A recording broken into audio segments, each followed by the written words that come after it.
Bonjour,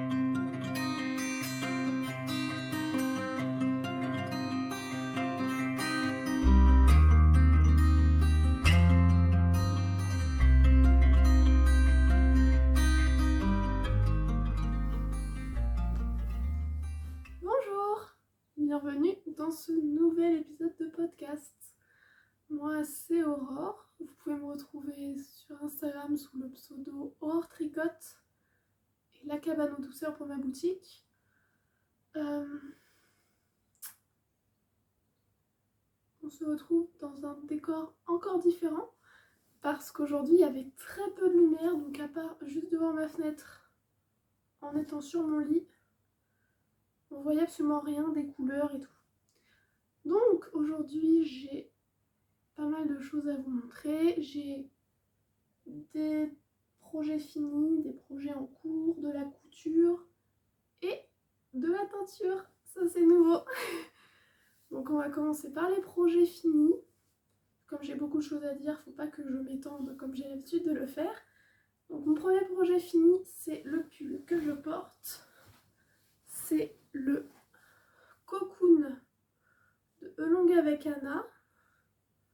Que moi j'ai tricoté en uni avec une laine de chez Laine Amourée. Attendez, je regarde le nom pour pas vous dire de bêtises. C'est le coloris Un dimanche chez grand-mère dans la base Cassiopée or. 25% mérino, 20% nylon, 5% stélina. Je sais pas si vous pouvez voir le stélina.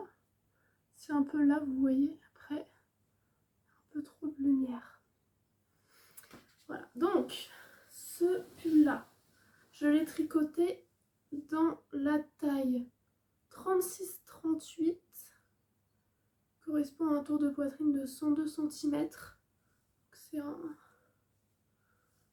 pull avec quand même un peu d'aisance, mais je pense que j'avais pas le bon échantillon. En fait, je l'ai pas mesuré mon échantillon même sur le tricot fini parce que j'ai pas tellement d'aisance que ça. Voilà, ça me paraît pas correspondre, mais c'est pas grave. Alors moi je l'ai tricoté en aiguille 3,5 pour le corps et 3 mm pour les côtes. Qu'est-ce que j'ai dit?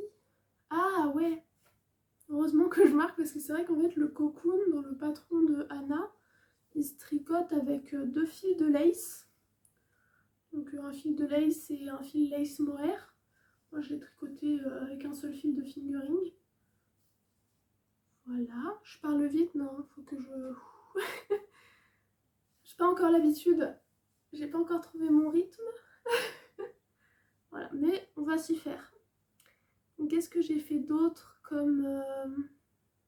Oui, j'ai fait une torsade sur le côté, je ne vous ai pas montré. Mais sur le côté, là, sous l'emmanchure, j'ai fait une torsade, est-ce qu'on la voit bien? Hop!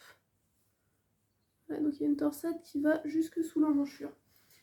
Voilà, donc c'est une petite torsade sur 2 mailles. Enfin, il y a 2 torsades. Il y a une formée un petit... vous voyez, hop, j'écarte les torsades, je les ramène, j'écarte les torsades, je les ramène. Donc sur 2 fois 2 mailles du coup. Avec, donc que j'ai encadré par une maille en vert de chaque côté pour délimiter la torsade. Et à part ça, j'ai pas modifié grand chose. Si le rythme de diminution au niveau des manches, je me retrouvais en fait avec une manche beaucoup trop étroite. Je crois que les diminutions s'arrêtaient par là ou quoi, mais c'est peut-être de mon échantillon qui était pas bon. Voilà, du coup j'ai modifié le rythme. Qu'est-ce que j'ai fait du coup? Oui, non, c'est beaucoup trop compliqué pour vous détailler.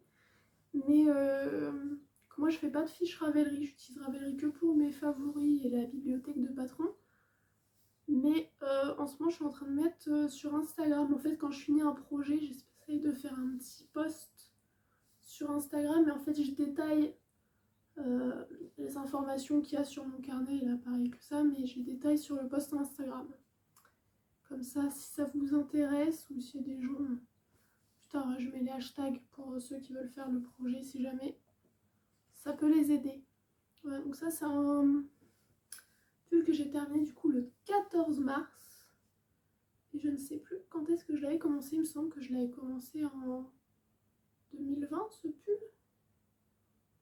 Fin 2020, je sais même plus si je l'ai commencé en 2020 ou en 2021. En tout cas, je l'ai terminé le 14 mars.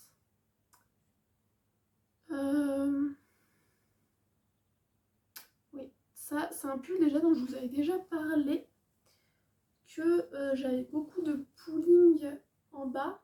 Bon, déjà là on voit que c'est une laine très nuancée. Bon, ça me fait un peu des rayures, mais ça me dérange pas. Mais par contre, en bas du corps, ça avait tendance à... En bas du corps, ça avait tendance à faire du pooling. Et donc, ça m'allait pas du tout. Parce qu'en fait, j'avais commencé mon pull. Donc, c'est un pull qui commence vers le bas. Je donne pas les informations dans le bon ordre. Veuillez m'excuser.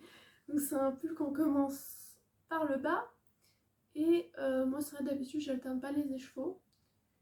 Donc j'avais commencé en confiance sans alterner les écheveaux, sauf que c'est une laine tellement nuancée qu'effectivement ça faisait vraiment un gros pooling, comme un peu là, mais en beaucoup plus fort. Donc bon, au début je me disais c'est pas grave, ça se voit pas beaucoup. J'ai commencé à alterner il y a à peu près, bon si ça je peux vous le dire, j'ai commencé à alterner là, à ce niveau-ci, donc j'avais quand même fait tout ça avec le premier écheveau et j'ai commencé à alterner là. Enfin, voilà, pour la fin du corps et les manches. Et quand j'avais fini mon pull une première fois, je vais éternuer. Excusez-moi. Donc quand j'ai fini mon pull une première fois, là je l'ai regardé et non, ce pooling en bas ça m'allait pas du tout. Alors j'ai pris mon courage à deux mains, j'ai relevé toutes les mailles un peu avant que ça commence à faire du pooling, donc j'étais arrivée un peu à là. J'ai repris les mailles, j'ai coupé un rang et bah, j'ai défait. J'ai défait et donc du coup bah, je suis repartie dans l'autre sens en alternant des écheveaux. Et au final on voit quasiment pas la démarcation. Alors moi je le sais parce que j'ai des fils rentrés là, on voit peut-être si là. J'ai beaucoup de mal à rentrer les fils, je suis pas... C'est pas la partie où je suis la plus douée de rentrer les fils. Je sais jamais comment faire, combien de fois changer de sens, par où passer. Voilà. C'est pas bien grave. Moi ça me choque pas plus que ça. Et au moins je suis contente d'avoir un pull sans pooling. Donc mon pull a une petite particularité, c'est de n'avoir aucun rang de montage. Il n'a que des rabattages aux manches, en colure et en bas du corps. Voilà. Donc sur ce projet-là, j'ai plus grand chose d'autre à vous dire. 8 minutes sur un projet. Ça va. Parce que j'aimerais faire encore un format assez court pour pas trop vous ennuyer avec toutes les bêtises que je peux raconter. Bon, j'ai encore des choses à vous montrer. Donc ensuite j'avais un deuxième projet fini, mais en fait je ne l'ai pas sous la main. Je me suis aperçue que je devais l'avoir sous la main. J'avais fait des chaussettes avec une laine Le Bruit des Aiguilles. Si je vous montre, hop. Donc Le Bruit des Aiguilles, je ne sais pas si vous l'aurez à l'envers ou à l'endroit. Comme j'ai changé, en fait j'ai changé de téléphone. Du coup, je ne filme plus avec mon ordinateur comme les deux précédents épisodes. Je me suis dit que j'allais tester avec mon téléphone qui est censé avoir une belle résolution. Et j'espère également que pour le son, ça réglera le problème de bruit parasite qui venait de mes écouteurs. Et si je ne mettais pas d'écouteurs, vous ne m'auriez pas entendu. C'est mieux comme ça. Enfin voilà, donc j'espère que au niveau de l'image, les couleurs, le son, tout est mieux. J'espère de tout cœur. Donc le problème de ces chaussettes, donc je les ai finies, il y en a deux. J'ai fini la paire et je les ai offertes à ma maman parce que la couleur lui plaisait beaucoup. Oui, la couleur de la laine, c'est chaque seconde de chaque minute. J'ai fait une photo sur Instagram pendant qu'elles étaient en cours. Donc est-ce que j'aurais réussi à mettre la photo sur l'écran? Je ne suis pas sûre, ou alors je vous l'insère juste après. Histoire de vous montrer les couleurs. Les couleurs, c'est du... Il y a de l'émeraude, du bleu clair, du rose et du non teint. Elles sont... toutes les couleurs de chez Le Bruit des Aiguilles, elles sont vraiment magnifiques, très bien réalisées. J'adore la manière dont elle associe les couleurs.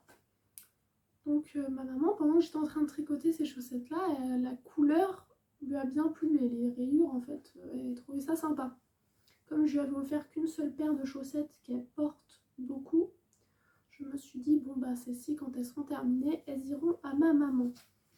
Parce que ça avait l'air de lui faire tellement plaisir, je me suis dit, autant lui offrir, moi c'est pas grave, je m'en tricoterai d'autres plus tard. Donc moi mes aiguilles, je les tricote avec des mini circulaires. C'est des 23 cm de chez Knit Pro. Ça doit être ça, 23 cm, je ne suis pas exactement sûre, mais je crois que c'est ça. En 2,25. Je les ai tricotés en une semaine. Ouais, une semaine. Semaine pour les deux chaussettes. Donc voilà pour ça. Donc ça, c'était les projets terminés. Où je n'ai pas pu vous montrer les chaussettes de ma maman, malheureusement. Parce qu'apparemment, elle les a mis ce matin pour aller au travail. Donc je lui avais bien dit que je tournais le podcast aujourd'hui. Mais c'est pas bien grave, je pourrais vous les montrer une autre fois. Ou sinon, je vous aurais mis la photo Instagram et dans les prochains jours, je vais essayer de les prendre en photo pour faire un post Instagram sur le projet terminé. Recoucou. C'est la horreur du futur qui vous parle parce que ma mère m'avait envoyé un message pour me dire qu'elle avait laissé ses chaussettes dans la buanderie. Je peux vous les montrer. Donc voilà, c'est ça, ces petites chaussettes. Bon, elles viennent pas juste d'être tombées des aiguilles, donc elles ont déjà été un peu portées. Parce que ma maman aime bien les mettre au pied pour avoir bien chaud. Donc voilà, la couleur du bruit des aiguilles, chaque seconde de chaque minute. Voilà. Donc ensuite, les projets en cours. Je vais commencer par celui-ci parce que l'autre nous emmènera sur une autre catégorie. Donc, un projet fini que je vous avais montré la dernière fois. Mais où je vous avais montré, il me semble que j'avais que les côtes. Donc il a bien avancé. Hop, hop, il a tout un corps. Donc c'est le April Cardigan de Matilda Cruz Design. Je vois plus rien tellement il est large. Et hop. Donc c'est un gilet. Oh, il y a un problème. Mais non, parce qu'en fait j'ai ajouté, hop, en bas ça se voit mieux qu'en haut. J'ai ajouté des... Oh, est-ce que je vais y arriver? J'ai ajouté des mailles. Hop, vous voyez, là il y a des côtes, là il y a des côtes, là il n'y a pas de côtes.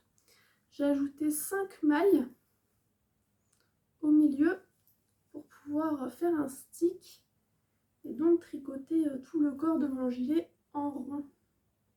Hop, je vois plus rien. Donc voilà, alors j'ai jamais fait de stick. J'y vais un peu avec beaucoup de confiance, je vous avouerai. Peut-être que la confiance, peut-être que la réalité va me rattraper, mais c'est de la laine non superwash. Donc je me dis, on va voir, et je pense sécuriser mon stick au crochet et à la machine à coudre pour être sûre. Parce que moi, c'est quand même beaucoup d'heures passées sur un tricot et surtout de la laine mise dans un tricot pour risquer de tout bousiller. J'aurais vraiment très très peur. Donc, j'ai fini depuis le dernier épisode tout le corps de mon April Cardigan. Donc, comme vous pouvez voir, je n'ai pas alterné les écheveaux. Alors ça qui est drôle, c'est que mon premier écheveau était très nuancé. Donc celui d'en bas, c'est aussi un bottom-up, je ne l'ai pas précisé, mais c'est un gilet en bottom-up. Donc, mon premier écheveau était très nuancé.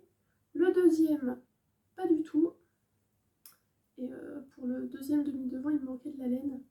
Alors j'ai un petit peu alterné, donc on revoit le même écheveau que là qui était pas mal nuancé. De dos. Alors moi ça me choque pas spécialement, surtout que quand c'est juste en bas, en vrai ça se voit beaucoup à la caméra, en vrai ça se voit beaucoup moins, hein. Comme d'habitude, vous avez l'habitude je pense, on le dit quasiment sur tous les podcasts, mais la vidéo augmente les contrastes. Donc ce gilet là encore, il a également un début de manche. Donc les manches elles sont faites tout en côte. Tout en côte 3-1. Donc les côtes on retrouve donc tout en bas c'est des 3-1. Ensuite sur le côté, sous les emmanchures, on a aussi le détail de 3 bandes de côte sous les emmanchures. Et donc les manches normalement elles sont toutes en côte. Il ne me reste plus qu'un écheveau. Alors j'ai un peu peur de ne pas en avoir assez. Si à la fin de cette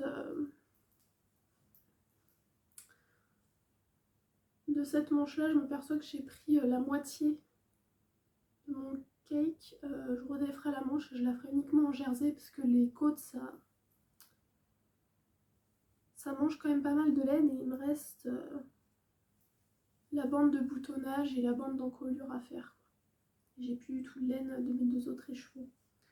Donc cette laine dont j'arrête pas de vous parler d'ailleurs. Non, avant ça, je vous précise que normalement le April Cardigan, dans le dos, il a un énorme panneau de dentelle que, comme vous pouvez voir, je n'ai pas fait.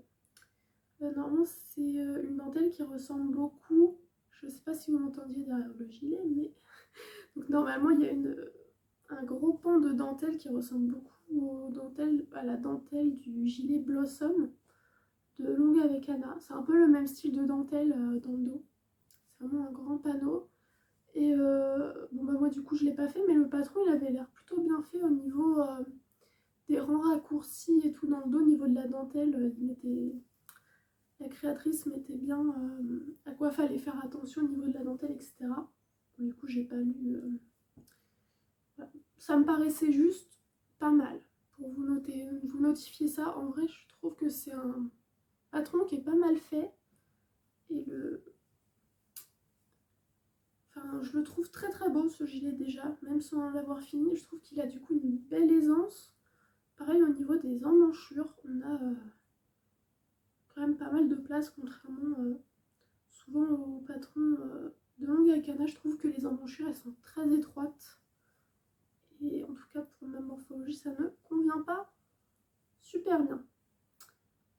Donc au niveau des détails, j'ai tricoté la taille S, que j'ai tricoté en 3,75 au lieu d'en 3,25. Voilà, parce que sinon en 3,25 mon échantillon était beaucoup trop petit. Donc pour les côtes du bas du corps plutôt, c'est en 3,5. Et les manches en 3,75 pareil. Donc sur mes manches, avec quoi je tricote mes manches? Je tricote mes manches avec mes nouvelles aiguilles. Je me suis acheté pour mon anniversaire qui était la semaine dernière. Normalement je vous mets cet épisode le lendemain où je tourne. On sera le vendredi 19. Oui c'est ça. Vendredi 19, et du coup mon anniversaire c'était il y a pile une semaine.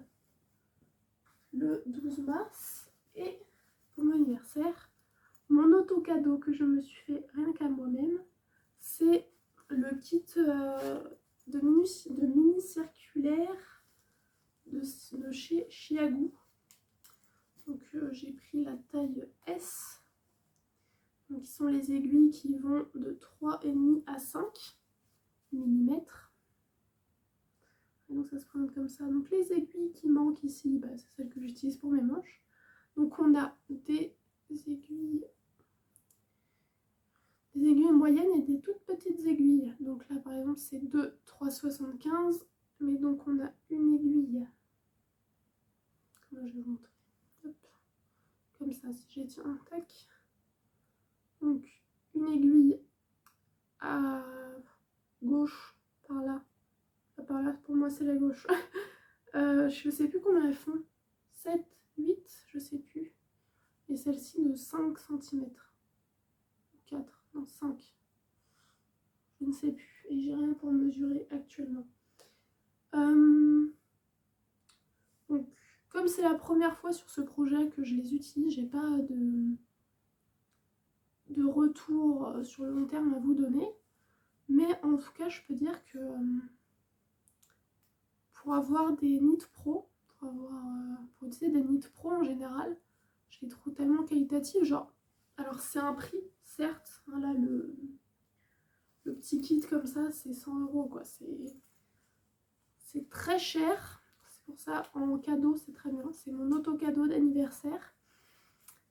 Mais ouais, c'est cher.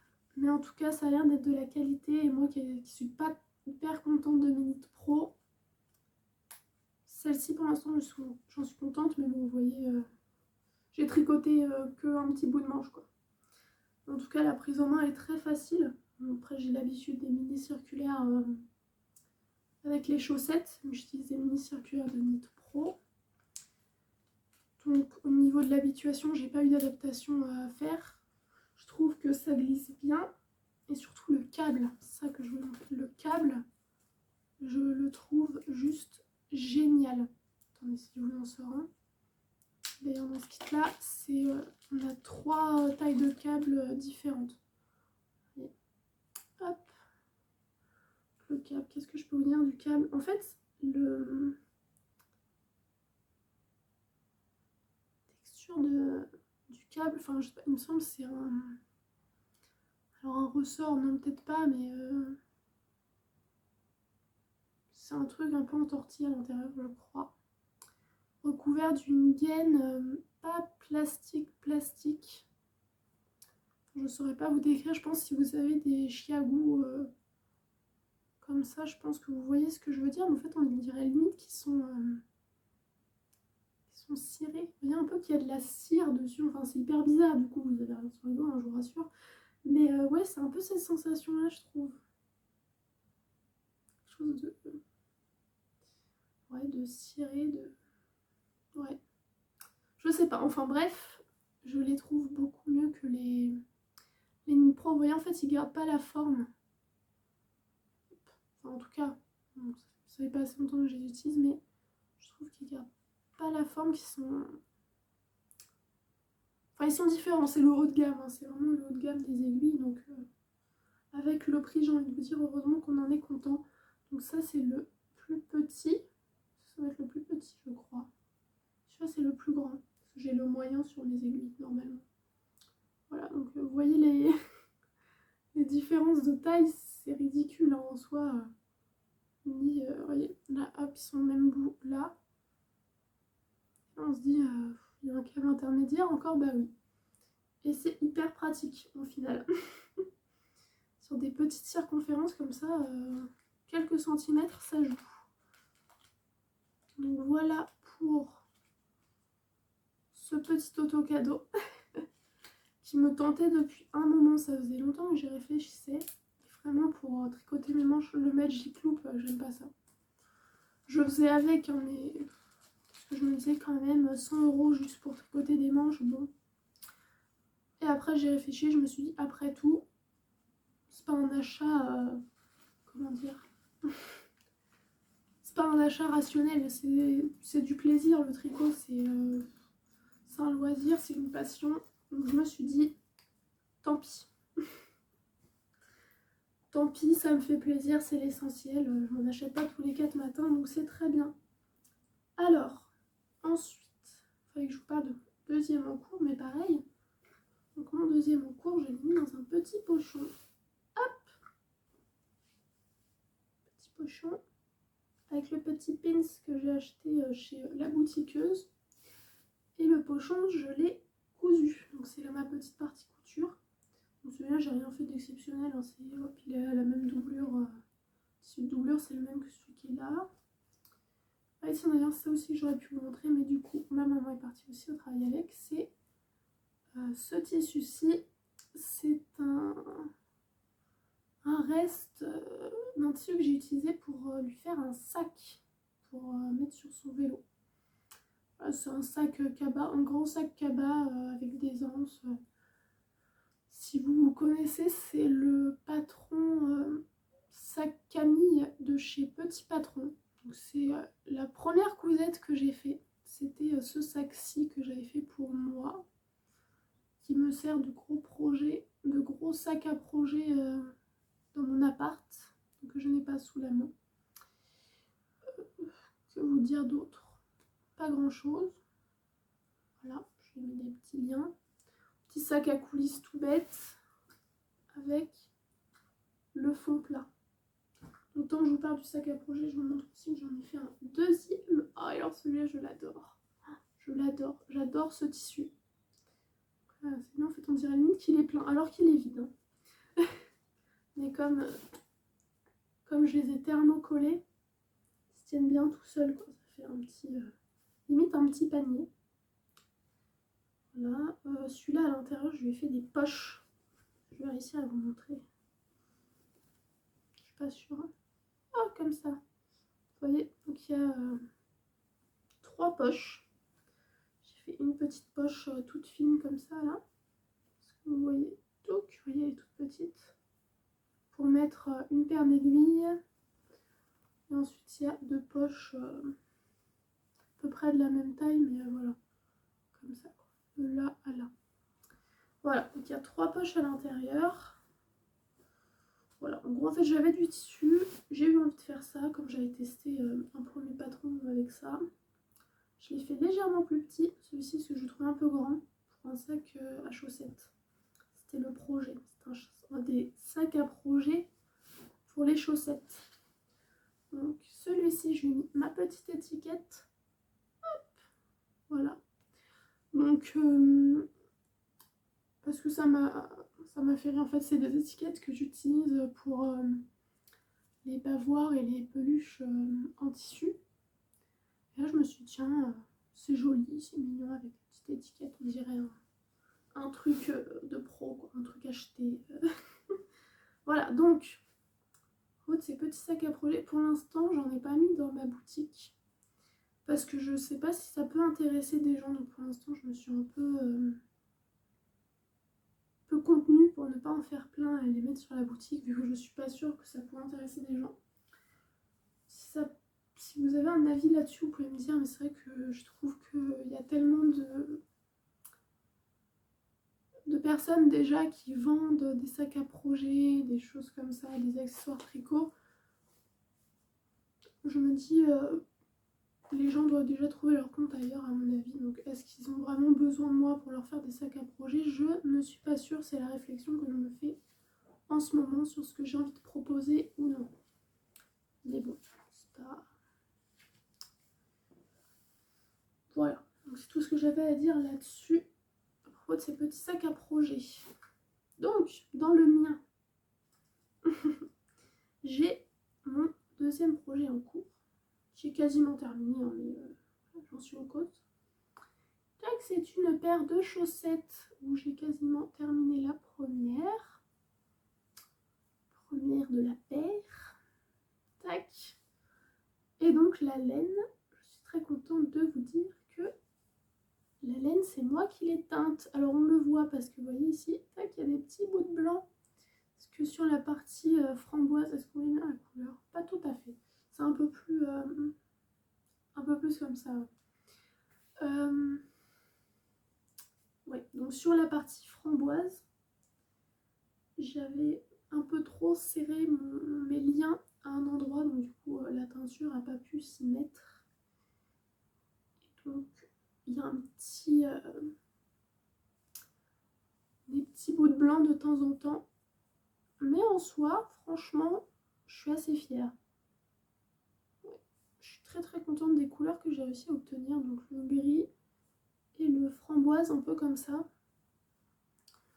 Donc pour faire ça, au niveau de la technique, donc moi j'ai utilisé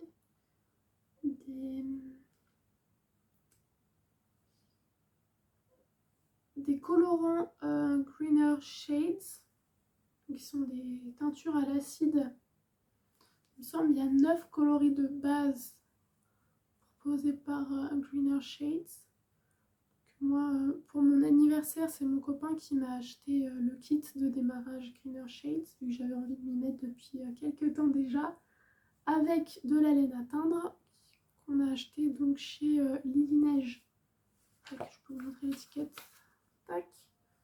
Chez Lily Neige, donc un revendeur Greener Shades, et qui vend de la laine à teindre, entre autres, ils vendent plein d'autres choses. Pour faire de la laine autorayante, j'ai fait la technique, on met deux chaises distancées d'un certain nombre de mètres. Moi, elles étaient à 6 mètres l'une de l'autre. Puis hop, vous faites un énorme écheveau en tournant autour avec votre pelote. Et après, vous mettez des petits liens. Déjà, de 1 pour pas que des liens pour pas que les chevaux s'en mêlent. Quand vous le faites tremper et que vous le faites teindre, c'est mieux qu'il s'en mêle pas. Et des marques pour les différentes couleurs que vous voulez faire. C'est Bibounette sur YouTube. J'ai regardé le tuto de Bibounette sur YouTube où elle montre comment elle fait ces laines à rayures. Bon, c'est une vidéo qui est commence à être quand même pas mal ancienne, mais bon, elle montre comment elle fait. Et donc moi, pour obtenir ça, j'ai séparé donc 4 mètres de mon écheveau pour la couleur framboise, 2 mètres en montant pour faire une mini bande là, et 4 mètres pareil de gris, et à nouveau 2 mètres de montant. Donc moi, mes bandes, elles font 3 rangs pour le naturel et 6 rangs pour le gris et le framboise. Alors c'est pas totalement ce que je voulais obtenir. Déjà de base je voulais obtenir que 3 rayures. En fait de base le non-teint ne devait pas être entre les deux, mais un souci logistique a dit que je me suis retrouvée avec ça. C'est pas bien grave, au final j'aime bien, en fait je suis super contente. Je trouve que ça rend très bien, ça fait un peu chaussette de Noël là sur l'écran, mais pas vraiment en vrai. Parce que c'est pas du rouge foncé, c'est vraiment du framboise que j'ai fait. Donc voilà, au niveau du patron, oui, je l'ai pas dit pour les autres, mais comme je les ai pas montrés, c'est vrai que ça n'avait pas trop de sens. Moi, mes chaussettes, je les fais avec le patron Cozy Stripe Socks de The Cozy Knitter. Et je monte tout le temps 12 mailles pour la pointe. Au final, sur le corps de ma chaussette, je me retrouve avec 64 mailles. Voilà pour ce que j'ai à dire sur ces chaussettes-ci. Pour vous montrer un petit peu, du coup, l'autorayon en balle. Tac, ça donne ça. Est-ce que vous voyez bien? Hop, je suis pas très douée. Voilà. Je suis quand même assez fière pour une première expérience, franchement. Première expérience d'autorayon, je trouvais ça pas mal. Bon, le mini, pareil. Tac. Et voilà, donc ça, ce sont mes mini de Knit Pro. Donc, vous voyez, ouais, je pense qu'elle est 23 cm. Pour moi, c'est 23 cm, mais sous réserve de confirmation. Voilà donc pour les projets. Donc je vais vous parler un petit peu de teinture, vu que bon, j'ai pas commencé par ça.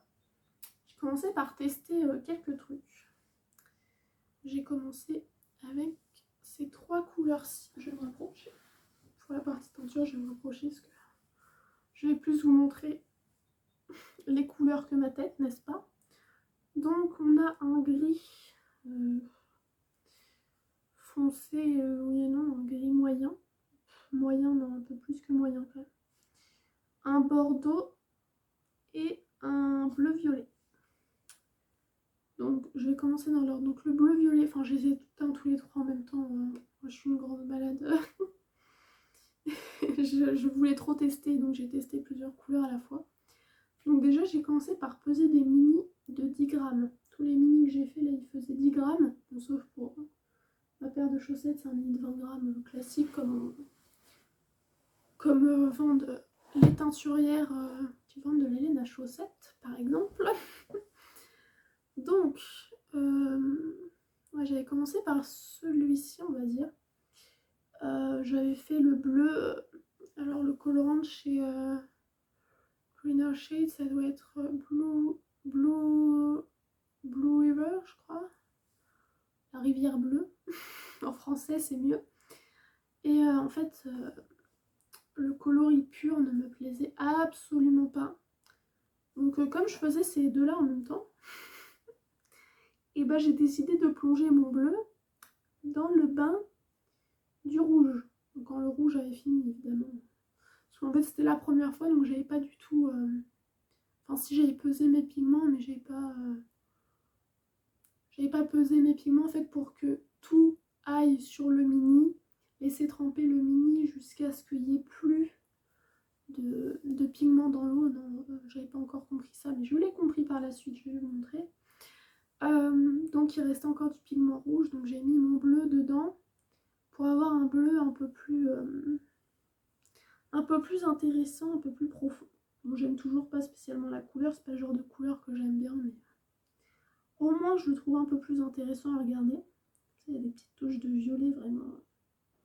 Je pense pas que vous le verrez, mais parce que cette lumière c'est très chiant parce que du coup en fait j'ai une lumière quand même assez forte, mais si je me mets plus loin vous voyez rien. Et donc pour mon bordeaux, j'ai fait un mélange de rouge rubis, de bleu comme ça un petit peu et de gris. Voilà, j'ai fait un petit peu mes petits mélanges, j'ai testé, j'ai tout noté dans un petit carnet. Et donc j'ai obtenu un joli bordeaux que j'ai beaucoup aimé. Non, là c'est trop clair, c'est trop clair, c'est trop clair. C'est plus là, c'est plus cette couleur-ci, en vrai. Et le gris, qui est un mélange de gris. Voilà, qui a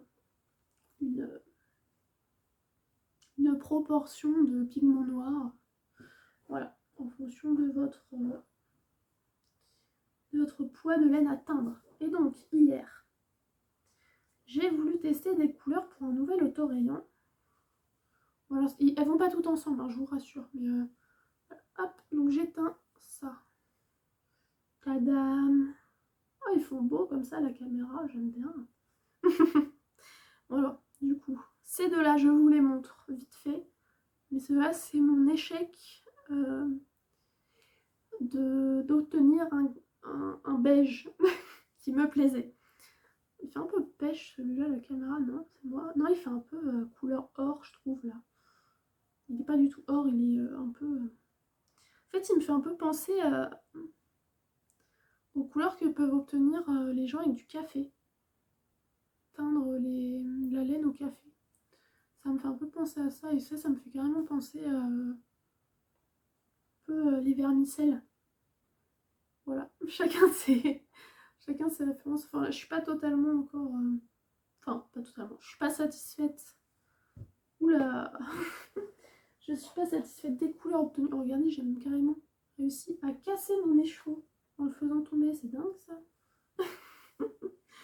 Mes écheveaux sont pas très beaux, mais ça vaut pas les écheveaux de teinturière, on est d'accord. Mais c'était quand même pas si mal. Oh, il est tombé. Tant pis. Donc ça, c'est pour les beiges. Alors ça...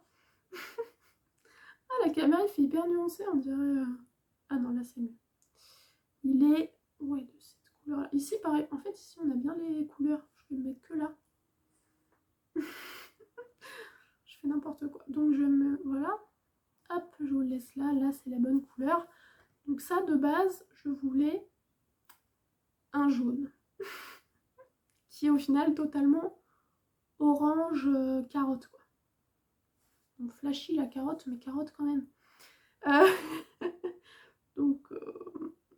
Bon, j'ai pas mis la bonne proportion d'orange et de jaune que je voulais. Enfin, j'ai suivi... vous savez que les Greener Shades, vous avez un petit nuancier de couleur avec le pourcentage de pigments qu'ils mettent pour obtenir cette couleur-là.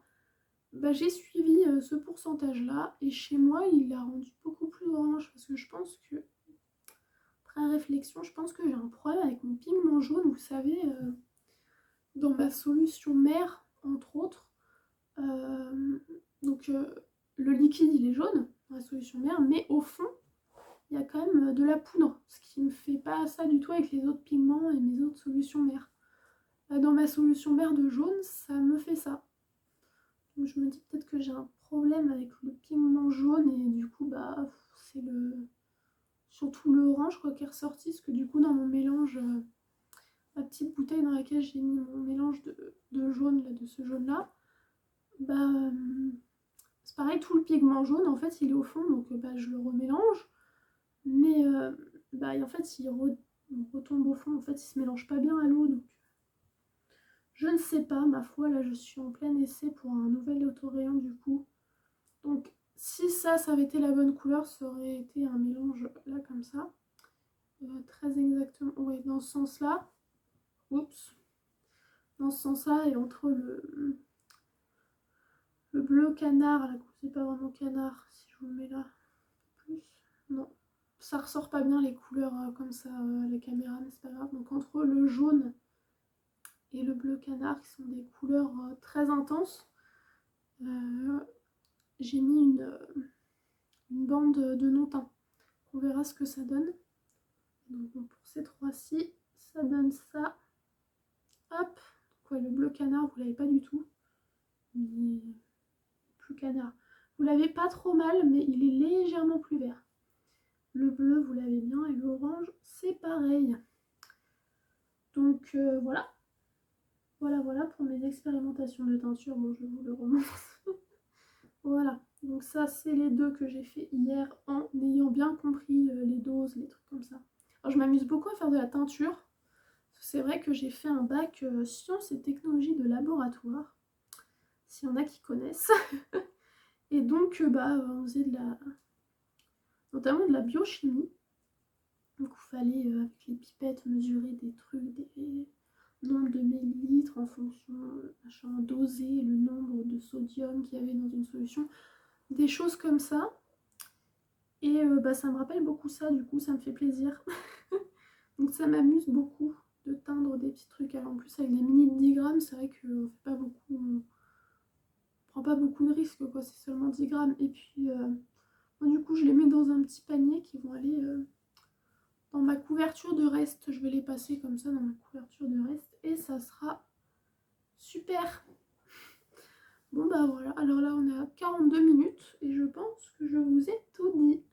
Donc j'espère que cet épisode vous a plu. Merci d'être de plus en plus nombreux à me suivre, ça me fait vachement plaisir, surtout sur Instagram. Bon, on n'est pas non plus, on est 60, mais ça me va très bien, une petite communauté comme ça me fait plaisir. Donc je suis hyper contente de pouvoir partager mes projets avec vous et mes expériences un peu de savant fou. Donc j'espère que ce que je vous ai montré vous a plu, vous a donné pourquoi pas des idées. Voilà, si vous faites de la teinture, tenez-moi au courant. Si vous faites de la teinture et que vous avez réussi à obtenir un joli beige, ça m'intéresse. Parce que je sens que je vais prendre vraiment beaucoup de temps à trouver un beige qui me convient, mais ça m'amuse. C'est pas grave, il y aura juste beaucoup de beiges différents dans ma couverture de reste en attendant que je trouve le beige qui me plaît. Donc je vais arrêter de blablater et je vous dis au revoir et à bientôt et tricotez bien. Au revoir.